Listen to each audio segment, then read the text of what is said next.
Anong sugat ba ng iyong nakaraan ang nais mong humilom sa kasalukuyan?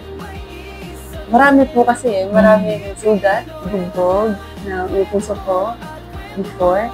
Pero siguro yung part na lang po na sa sobrang pagmamahal ko, pag-care ko sa mga taong nasa paligid ko, nakalimutan ko magtira para sa sarili ko. So pinangako ko po na simula nung nagising ako, hindi ko nakakalimutan yung sarili ko. Hindi ko na ubusin yung sarili ko para mabigyang espasyo yung mga pangangailangan ng ibang tao kasi ang hirap magbigay pag ubus ka. So gusto ko, yun na din po yung tinuturo ko sa sarili ko na masarap magbigay kapag sobra-sobra.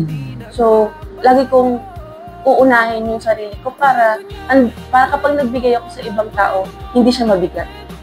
Kumbaga masarap sa pakiramdam magbigay sa ibang tao kapag alam mo na hindi ka ubos.